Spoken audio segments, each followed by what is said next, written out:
The next game in the West region is Maryland, fourth seed, against Grand Canyon, the 13th seed.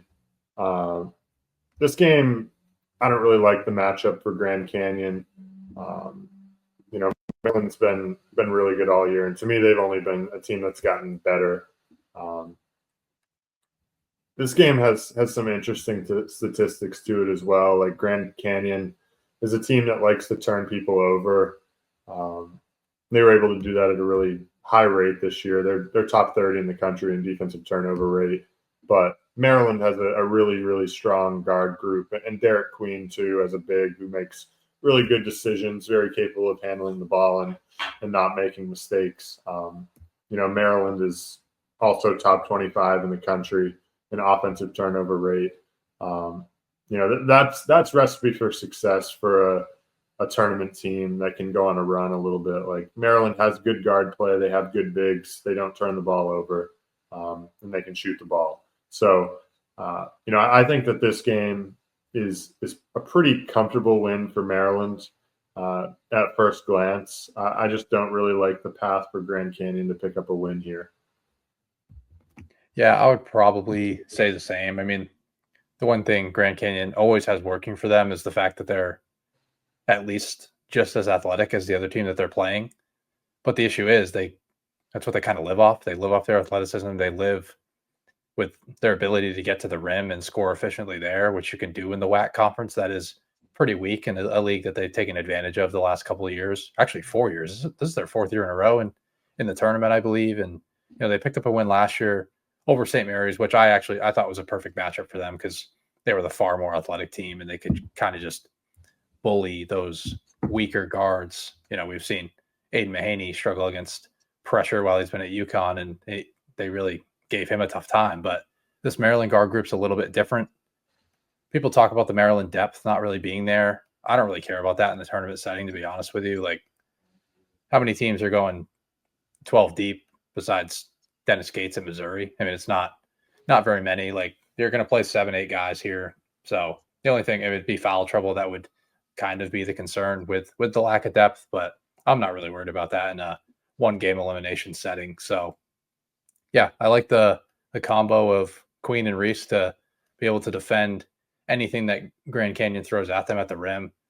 Like Tyan Grant Foster has been much worse this season than he was last year. He can't shoot the ball to save his life. He's shooting like 21% from three this year. It's been pretty ugly for him. He's really regressed from last season, and this whole guard group in general really struggles to shoot it from the perimeter. They like to get downhill, play in transition. Maryland's a really good transition defense as well. So they're going to be just fine with the pace in this game being pretty quick. Not really sure where the efficiency is going to be at because there's a lot of good rim protection in this game. But overall, I'll trust the more talented backcourt.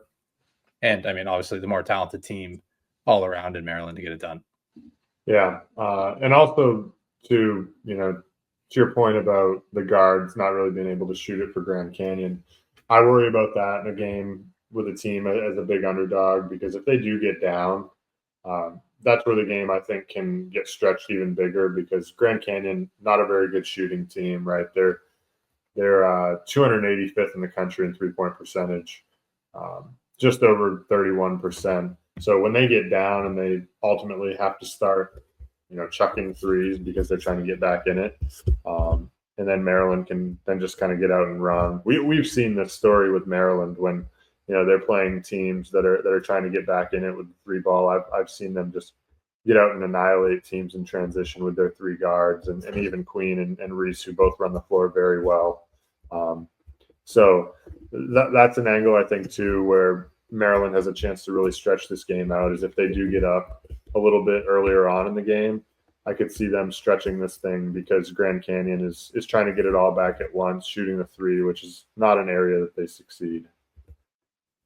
Yeah, I mean, this Maryland team, they really have no weaknesses. There's nothing across the board that you can really expose them in. I mean, the only thing that's been interesting lately is they haven't really got on the glass all that much lately. Not really sure why, but I mean, early in the year, they were like a top 25 to 30 offensive rebound rate team, and now they're just kind of playing more conservative. I think maybe valuing getting back in transition a little bit more. maybe just the depth concerns that Willard has. Maybe is they're kind of telling Queen and Reese to not attack the glass as much, but it is an interesting nugget that they haven't really been able to get on the glass all that much. But I think that's really their only knock, and they're still fine there throughout the entire season. So yeah, I think this is a team that could potentially make a deep run with their balance. I mean, they always have a side of the floor that they can lean on. Like if they're not making shots, they can lean on their defense. So that's the team I like overall. And maybe Grand Canyon can hang around just because they're super athletic, and if they get rolling, they're going to have more confidence. And we saw that last year in that St. Mary's game where they looked like the far better team when they were playing with confidence. But yeah, I do like this Maryland team. Just they don't have any weaknesses.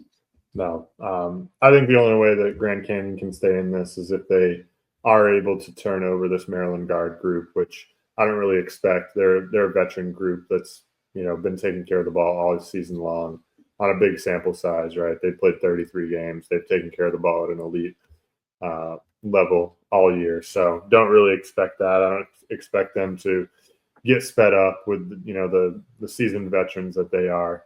So I fully expect Maryland to win this game fairly comfortably.